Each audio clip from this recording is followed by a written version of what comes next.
We are going to start today with a conversation with Dafina Toncheva, partner at USVP of a long-term venture firm in Silicon Valley.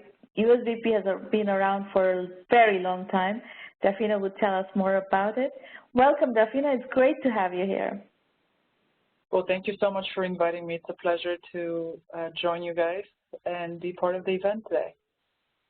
So tell us a bit about yourself as well as USVP and where is the investment focus today? I know USVP has a long history. You've been in all different corners of the technology universe. So tell us where you are today. Right. So currently we're investing in early stage software and healthcare, and that has been focused for us pretty much for the entire life of the firm. And you're right, we are one of the first firms in the Valley. The firm is 37 years old, and it has had 11 funds. We're currently investing out of Fund 11. There have been 3 generations of investors and a lot of institutional knowledge built over the years. Something that I feel particularly proud of and grateful for as someone who has been on the platform for 5 years. And where did you come from, Dafina? A little bit about your personal background. Sure.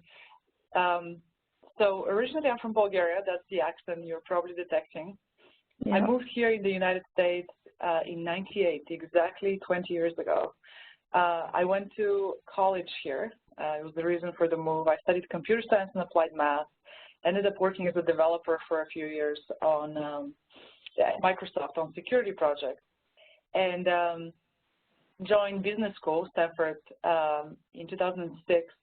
And it was after business school that, somewhat by accident, I ended up in venture capital. I was recruited to Venrock by the managing partner at the time. His name is Ray Rothrock. He recruited me into their 2-year-long program for principals, and his request was to help him with his security portfolio.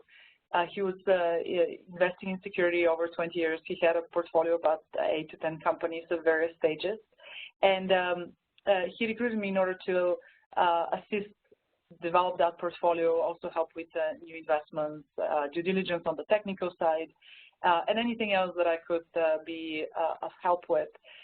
And he promised to teach me anything he could about venture, which I thought was a great deal for me. So right out of business school, I joined Venrock, and I stayed there for a couple of years. I got very lucky. I made a few investments there that sort of put me on the radar, I would say, of other venture firms. So I got recruited out of Venrock. I spent a year and a half in a seed stage fund, so I learned a lot about the seed stage market. And over the last 5.5 years almost, I have been here at USVP, which in some ways is similar to Venrock. Similar to Venrock, it's a firm with long history in the Valley, with many years of experience and early stage investing in software as well as some healthcare investments.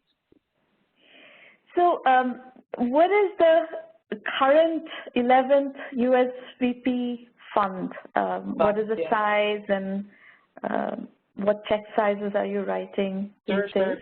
So the fund is $300 million. About 70%, 75% of that money goes towards software investments. And for us, that is the enterprise SaaS applications. For us, that's also security, cybersecurity investments, and some consumer investments. And the remaining 25% or so of the capital goes for healthcare and healthcare IT investments. We're very selective as we make investments in a few medical device companies, maybe 1 or 2 biotech when we find very compelling opportunities, and as I mentioned, IT investments that kind of redefine the healthcare sector. Our check sizes are traditional Series A. We write anywhere between $5 to $7 million checks. We lead financing, traditional Series A financings, which today are defined as financings between $5 to almost $10 million rounds, total rounds. We always take a board seat. We always lead. We try to buy to secure mostly somewhere around close to 20% ownership. And we stay with the investment with the company until exit. We set aside reserves so that we continue to be supportive partners. And for us, it's very important to be partners to the management team, not just investors, but also business partners. That's something we pride ourselves in. So one small, detailed question. Sure. So, one of the issues of the current venture capital ecosystem is that Series A financings have become larger, right? So there's a class of VCs that have developed who are doing the smaller Series A checks, the 2 million, 3 million Series A checks, and then you are doing the traditional venture capital, and you want to put in 5 to 10 million. Now, if an entrepreneur wants just 5 million Series A, would you do that round fully as a solo investor? Yes, I would love that. I think it's everyone less for the founder. I think capital tends to, or appropriate amount of capital, let me put it that way. Having the appropriate amount of capital keeps everyone disciplined, makes us more focused on achieving milestones that will set the company up for success for the next round, and ultimately also is less dilutive for the founder, which I think is important as we think about keeping everybody motivated and building a company for the long run. So yeah, we will definitely lead a Series A financing that is on the smaller side. We've led a Series A financing as small as 4 million. We think, these days, you're right, these days things have changed quite a bit. And so what used to be a traditional Series A, which was a $3 to $5 million financing, now kind of edges towards a large seed, right? And the seed market itself got so disrupted that you have the pre-seed, which used to be the traditional seed, now it's called pre-seed, the few $100,000 financings. Now traditional seed is $2 to $3 million rounds, and what we call early stage financing is now has been pushed up, to your point, to be $5 to $8 million Series A financing. So let's talk a little bit. I'm going to go into a few different, again, fund-related details, but you have a deep experience in cybersecurity. Ray recruited you in Venrock for your cybersecurity expertise. That's right. You have continued to invest in cybersecurity for many years now.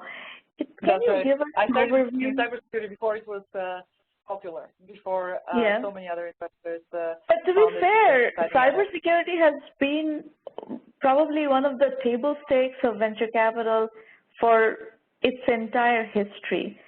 Yes. Companies have continued to invest in cybersecurity throughout the history of venture capital in the last 30 years. So it is one of the most invested categories of venture capital, which is where I'm going with this question. How do you, it's so crowded. This market is so incredibly crowded. What is your, methodology or map in your head on how you invest, how you think about cybersecurity investment? And I know it's a convoluted question. You can take as much time as you need. I like it. No, I think it's an important question and something we think about a lot here. So there are several answers maybe to your question, different angles. So number one, you're right, it is a crowded space. And one thing that I have noticed over the years as I've made security investments is that nuances matter a lot. On the outside, every security company has the same marketing message. They all protect the data or the user or the enterprise assets, or the network. So there's like strictly speaking, 3 or 4 different marketing messages. But then, as you pointed out, there's thousands of companies. So nuances in this industry matter a lot. Different ways of approaching the problem and solving it. That's where I would say the art of investing in securities, in being technical and understanding the right approach, the differentiated approach to solving the problem. So having technical background has really helped me. Having stayed close to the space for many years also helps in assessing opportunities and finding what's truly differentiated out there.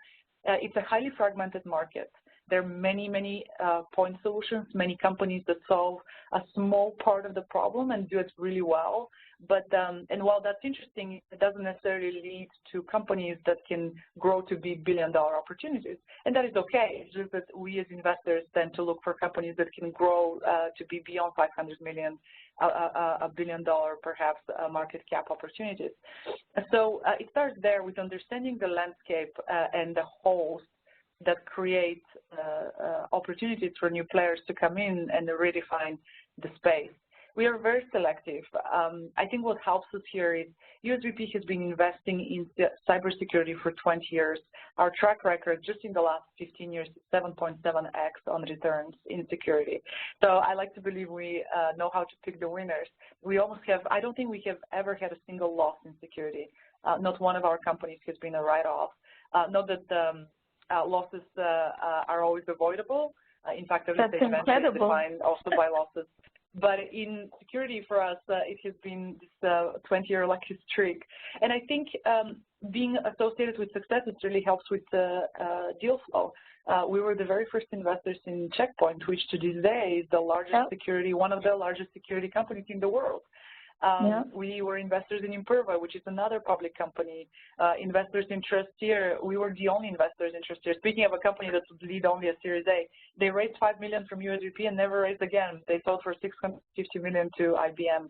So we, by making investments, we've stayed close to the entrepreneurial community there, gotten to know the experts in the space, and that really helps us evaluate opportunities, stay close to the market, and understand the trends there, which I think is critical to making good investments that drive outside returns for our institutional investors. So one thing that we're hearing, so we have this, I don't know if you've seen it, on our blog, we have a Thought Leaders in Cybersecurity series, and actually Ray has been on it with he's running a company these days, no longer a venture capitalist, right? So, so in that series, one of the questions that comes up a lot is, if you put yourself in the shoes of a CISO, right, Chief Information Security Officer, you have to make decisions about what vendors to work with, and there are hundreds of vendors coming with hundreds of point solutions, and it's really a complicated job. And to turn that situation around, one of the, let's say your portfolio companies or our portfolio companies that's working in security, it's very difficult to get these meetings, get actually bought as a solution. How are your companies dealing with this, and what are you advising your companies to do? No, that's a very good point, and that goes back to me saying that there are thousands of companies that have similar marketing message, so on the outside, they all more or less look the same. So it's very important to think about the differentiation. It's important for me as an investor to think about it as I select companies to deploy capital in, but it's also very important for the founders to think about what truly differentiates and makes their product stand out among others. I think it really starts with the technology, with the understanding the problem space. I've been lucky to be part of security companies where while sales cycles have been long, differentiation has not been an issue. But I think that's, again, it's really important where you focus your energy as a founder and what you select as a problem space to solve. I recently, just very recently, invested in a company in the anti-fraud and abuse space, and I've never seen this amount of traction for a security company. They'll grow from 0 to 4 million in 1 year, which usually takes about 2.5 to 3 years for a security company to do. Exactly. Security usually the way it grows is companies do about successful companies book about $1 million in year 1, 2 million in year 2, 4 million in year 3. And this doubling is what defines their success. The reason why this initial ramp takes a little bit longer is because sales cycles are long. They're usually 6 to 9 months, but the deal sizes are big. So this company that I'm talking about, they're going after the anti-fraud space, and that is such a prevalent problem. Specifically what they do is they try to recognize humans from bots. And in doing so, they prevent fake account creation, which we all have heard about as an issue with social media, but also with banks, with the retail sector. They're trying to prevent account takeover. Really, at the core of their technology, they're trying to be the best at identifying a human from a machine, which is very, very important for businesses that run online, where the interaction is anonymous in many ways, and you don't know who is on the other side of the computer. So, like I said, with that company, they're going after a problem that's very well understood by the customer. That is a real and critical pain point that there's budget for to solve, and that is top of mind. So my recommendation for entrepreneur is the entrepreneur thinking about starting a security company is understand very well the priority of the problem that you're trying to solve relative to the customer. As you pointed out, CISOs have like 100 things to think about, but usually they focus on the top 3. That's where the budget goes, that's where the time, the resources go after. So if you're solving a must-have, if you're solving a top 3 problem, then you probably will be fine. You will find the budget, you will get the attention, and ultimately there will be market for the solution. The issues are that founders sometimes run into is when they think of something as an important problem to solve, but the customer has put it really down on the priority stack, and they either don't have budget for or don't think about it day in and day out. The other issue that sometimes happens, and I think we as investors need to be very careful about, is sometimes entrepreneurs, they're very smart. They are ahead of the market. Entrepreneurs would think of a problem which will truly be a problem, but only maybe 2 years from now. And so getting the attention and getting people to listen to describe an issue which they are not currently experiencing, but will in the future, can be a real challenge. And for those founders, my advice is you need to wait for the market. It's very difficult, if not impossible, to create markets. But if you're very clever about how you manage your capital, how you manage the company's burn rate, you can wait that out and slowly and gradually engage with the market and the early adopters who think about these issues. So that's a long answer to your question, but there's just different ways to think about it. We are very much on the same page. That's roughly what we talk about in all our deals as well. And we see security, lots of security all the time. Oh, that's great. Let's talk a little bit. I would love to see some of those companies. It's not only my job, but it's a hobby. I love it.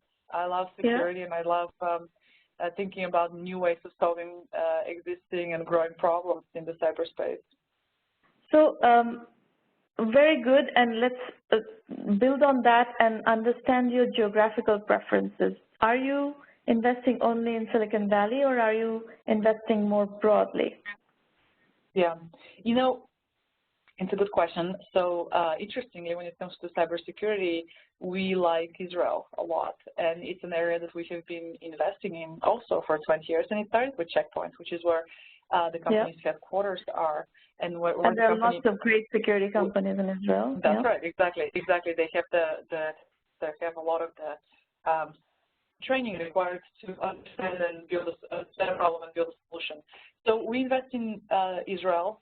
Most of our investments are in the United States. The one exception, as I mentioned, is Israel. Within the United States, we have made investments, obviously, in the Valley, but we've made investments also in LA.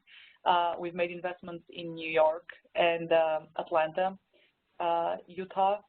So we've been sort of all over the place. In fact, I'll tell you one thing. I more and more like companies out of the Valley. I think that they have a competitive advantage, believe it or not, in some ways, especially companies that have business presence in the Valley but R&D outside of the Valley. The Silicon Valley has become very competitive when it comes to resources, and companies can outsource their development and engineering somewhere else where talent is slightly less expensive, perhaps more loyal because there isn't so much competition for employees. I think can be a true competitive advantage for the business. I agree. The company I was talking about earlier, the company, the anti-fraud and abuse company, started in Australia. We waited until the company flipped the business entity to a U.S. entity, but their entire R&D team is still in Brisbane, Australia, and I think that's great. They raised $5-6 million, and it's going to last them a long time because development resources in Brisbane, Australia are about 60% of the cost of development resources here, and development resources there are very, very good. So I think having R&D outside of the Bay Area, I see as beneficial, almost preferred, and I like to find companies with that kind of setup to invest in.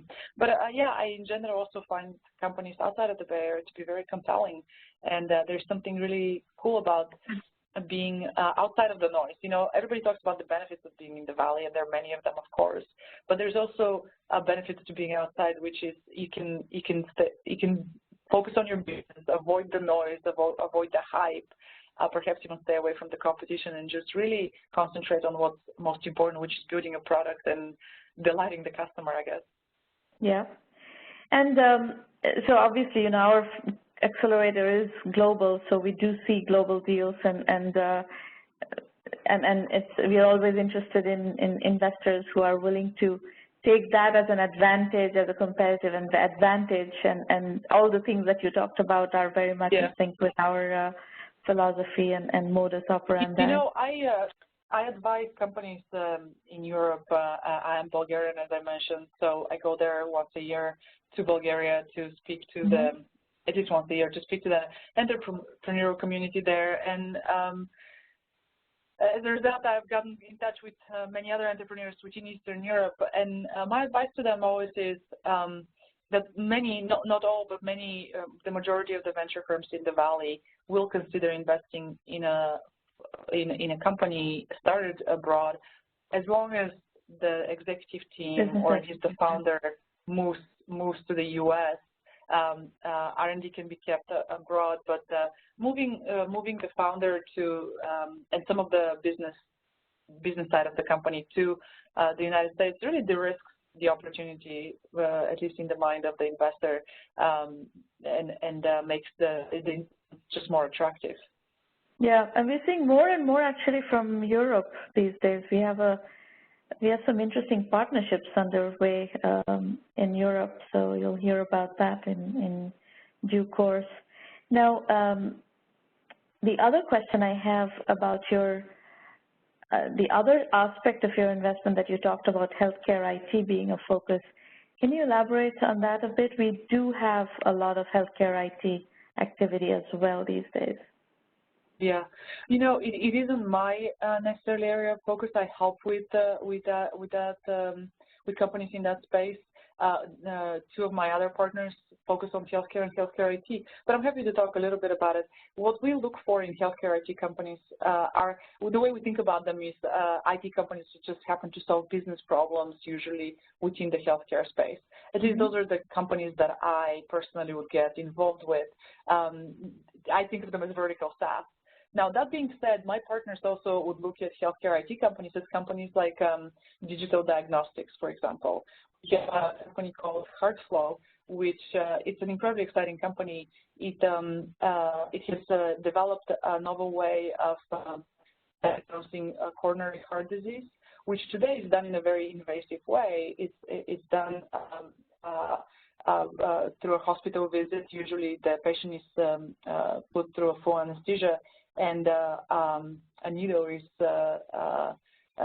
kind of goes through the artery all the way to the heart to evaluate the health of the organ. This company takes a CT scan of the heart and sends it to the cloud, where it's being analyzed by just algorithms. And within an hour, the patient gets to know, and the doctor, what the state is. And usually, it is more effective, we have discovered, than the invasive in-hospital procedure. So HeartFlow is an incredibly exciting company because this is a multi-billion-dollar market, not just in the U.S., but abroad as well. And it ultimately really improves lives of patients by reducing the need for about 50%, by the way, about 50% of these procedures today are unnecessary. But because coronary heart disease can be fatal, doctors prefer to go the safer route of assigning the procedure to patients who might be at risk. So imagine if 50% of the patients who today have to go through this very invasive procedure just don't go through it because thanks to HeartFlow, through a simple CT scan, they know how likely they are to have a coronary heart disease. So we look at digital diagnostics. We look at digital health. We have a company called Omada, which helps prevent diabetes very effectively. In fact, works with large employers to help their employee base lose weight, get a healthier lifestyle, and avoid diabetes. So we have different areas that we're looking at. My specialty, as I mentioned, my focus is more on the business side of things, how hospitals can run better or how various business processes can be automated through technology to make doctors or other medical staff more more effective. That's what my personal focus would be when it comes to space. So you invest in both healthcare IT and cybersecurity, and your partners invest in more the life sciences angle of it. Correct. Exactly. Okay. I actually invest in cybersecurity and enterprise applications would be my main focus. Healthcare IT is a relatively new area. Enterprise applications for me are, as I mentioned, vertical SaaS applications. I mean, horizontal SaaS applications as well, but mostly just business process automation software for various verticals. Now, what are the trends in your portfolio, Dafina, right now? I know everybody is talking about AI and everybody's talking about blockchain. Can you, if you look at the last 18 months of what you've seen, are there nuggets that you could share that are overriding trends? So it's a difficult question to answer because it's, again, pretty broad. It kind of depends on the angle, I guess. First of all, there is a lot of deal flow. Let's start by saying that the seed market has exploded. There are over 200 firms that write seed stage checks, which as a result has produced 4,000 or 5,000 companies a year that are seed stage. So the sheer amount of deal flow is probably worth discussing within itself, which makes it really competitive for seed stage companies in a way, because the Series A capital is not as available as the seed stage capital. So in a way, by creating so many seed funds, the ecosystem has also made it very competitive for the seed companies to continue to build and compete for Series A. Another trend probably worth noting to that point is that seed companies today that I see in my deal flow, these are companies post-seed and pre-Series A, are getting more and more traction early on, and that is a reflection of the larger size rounds that we're seeing. So if a company raises, $500K seed versus a $3 million seed, of course they'll have different business development. The status of the business will be very different, and because more and more companies are raising slightly larger seed rounds, we see a lot more traction. A traditional Series A company today would demonstrate anywhere between $1 million to $2 million, sometimes even $3 million run rate if it's a SaaS business. I think that's another very interesting trend. What I like also seeing is how all these sleepy industries are getting really attention, and entrepreneurs are building kind of cheap software to address business problems there. Logistics is getting a lot of attention. Real estate is getting a lot of attention. These are massive industries that for a long time hadn't changed. I invested in a company in the construction space.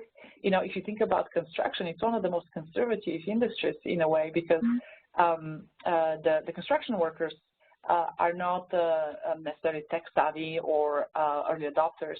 So it's nice to see that now software is so broadly used, technology in general is so broadly used and adopted that even industries like railroads or construction, travel can get attention and get disrupted by technology. I saw a company that was building back-end office support for moving companies. I mean, think about that. Like how very niche. sleepy is that? Is that kind of industry, where guys that own a lot of trucks move business? So, my observation about that trend also is some of these are great niche businesses. They're not necessarily venture scale businesses. They don't have the TAM to be a venture scale business or the growth rates to be a venture scale business, but they would be wonderful bootstrap businesses. That's right, exactly. Or get funding from someone else, right?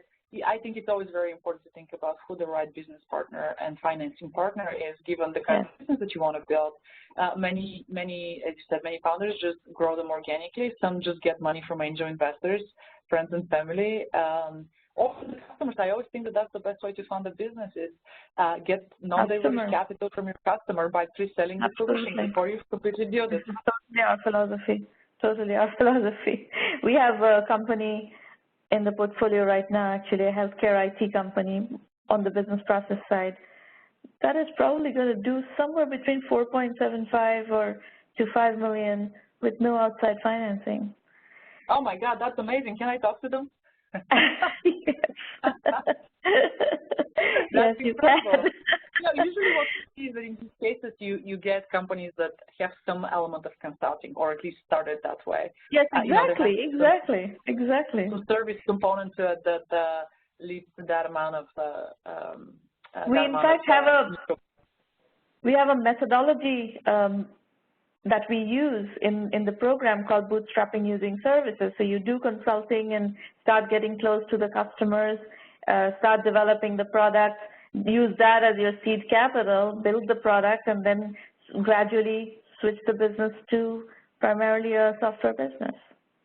Yep, exactly. There you go. I think that's another perfectly fine way to start a company, and usually a non-dilutive way, which works very well for the founders. I mean, the challenge there sometimes is switching cultures from consulting and service-oriented business to more of a productized product company can be challenging, but everything has its own pluses and minuses. So good for them. Well, if you start with the intent of doing that, then you start with that.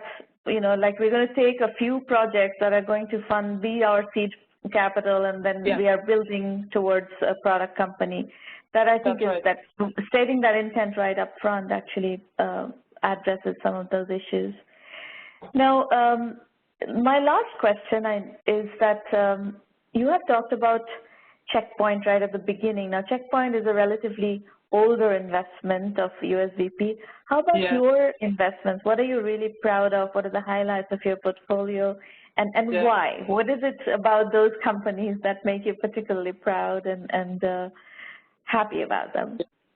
Sure. It's funny. I like all my investments, even the ones that didn't work out. I like. All your children are equally good. Worth investing in, I guess, at the time.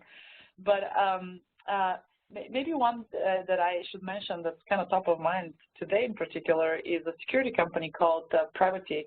A lot of unusual things about that company. I invested in them 3 years ago. It's an LA-based company. Speaking of geography, you don't see many security companies out of LA. So that was maybe a warning sign for some of my partners at the time. It's like, hey, why are we investing in a security company in LA? We make those investments in Israel or in New York or in San Francisco, but not in LA. That's not the place you think about when you talk about cybersecurity. But I found the company very compelling. It was building real-time application security. And we invested 3 years ago, and it was a wild ride in some ways. The market was early, so we had to wait it out. We had to wait for it to develop. The founders had to deal with a really unpleasant founder lawsuit, which nearly cost us our lives, because the company's life, because it was very expensive and it took a long time, and it impacted us all. And the guys just persevered. They kept finding the right early adopters. They were very clear on the value proposition, and the technology was really incredible. The customers who were on the service were very excited and happy. And get this, they were all prepaying 3 years up front, and these were large contracts. Wow. So what happened was the company just announced 3 days ago that it's getting acquired. It is getting acquired by Imperva, which is a public company out here, and we used to be the Series A investor in Imperva. We were the first institutional investor there. We are no longer affiliated with Imperva. We long ago stopped being on the board, and the initial team that we backed is not at the company anymore. But that was a company in our portfolio 3 funds ago. And so Imperva announced on Thursday that it is buying Pravati. It will be a great success story for the company. So yes, I'm really happy with that one. I'm very proud of the guys for how they managed themselves in the business over the last 3 years. And perhaps another company that's worth mentioning that I'm very proud of, and which was my second investment as a venture capitalist, is Cloudflare. I led the seed round in Cloudflare. It was $1.5 million round. I was at Venrock at the time. We took the entire round. We led it as a almost traditional seed round, a traditional early stage Series A round. And the company now is over $2 billion in market cap and doing well over $150 million in sales. And that was just less than 8 years ago. So that is probably one of the most successful companies that I have been involved with, and I'm incredibly proud of the team, which took it from literally zero to being probably the largest CDN company, one of the largest CDN companies in the world today. And that was the founder from Park City, Utah. Yeah, Utah is actually producing a lot of entrepreneurs. We are seeing a lot of Utah companies and some very good ones. Pluralsight has been an excellent success story. Qualtrics has been an excellent success story. Of course, it all started with Omniture, but Utah has become quite a hub now. And they do bootstrapping very well. I love Utah. I love going to Utah. I love the entrepreneurial community there. It is very I think it's a vibrant place and a lot of great talent there. So I enjoy spending time there and learning from the guys, the entrepreneurs in Salt Lake and the surrounding area. Dafina, I have one last question before I let you go about women and entrepreneurship. What is your perspective? I mean, there's been a lot of discussion on this topic. There's a lot of different points of view. How do you synthesize what is going on and what is your perspective? Is there bias? Is there? Yeah. Well, look, I'm really glad to see so many positive changes. Women entrepreneurs are getting more funding. They're getting more attention. Women investors are also getting more attention and more airtime, which I think is great. We've made a lot of progress over the last few years. When I went to college, I was one of maybe a handful of women that studied computer science and applied math. And when I went to Microsoft, I was, I think, the only woman on a team of 50. It's nice to see things changing and more women being part of the entrepreneurial community, but also part of the venture community. And I think we just need, just like in anything else, we need more successes that can motivate more women to join, and also more successes tend to place the focus, the attention on women in those areas. So we're going through interesting times, and I'm excited for the changes ahead of us and the changes that are already getting implemented that are helping everybody get. I think that everybody gets to benefit from more women in venture or more women in technology and more female entrepreneurs. The diversity of thought that brings is beneficial to everyone involved. Yes, I think I don't know what years you were in computer science programs in the U.S. Higher education system. I was at MIT in the 1993 to 95 time frame. In the master's program. I was actually a PhD student, but I started a company and I left. But at that time, we had obviously very few women, and there were, that number has improved. And at MIT, at least, the women in computer science numbers improved greatly. And I think in general, women in computer science has improved. And I think that is really the core issue.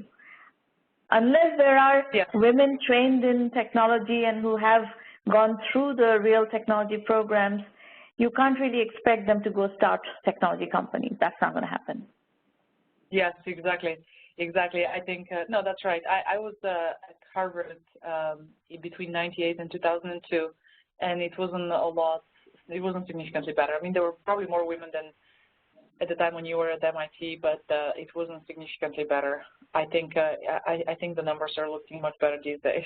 Much better, yeah. Much better. And I personally mentor and coach a lot of women at various stages in their careers. Some are, in college. Some are starting companies or thinking about joining the investment community. And it's really nice to see. I think it starts with them being interested in it, fighting for it, and then the community being accepting, which I think is changing a lot, and that's what gives me so much hope that things will be better, even better in the future. Yeah, absolutely. Well, on that note, on that very positive, optimistic note, thank you very much for sharing your thoughts, and I do hope we're going to start working together on some actual deals and do some companies Thank together. you so much for having me. Thank you to your audience, and good luck with everything. Thank you for having me over. I really appreciate it.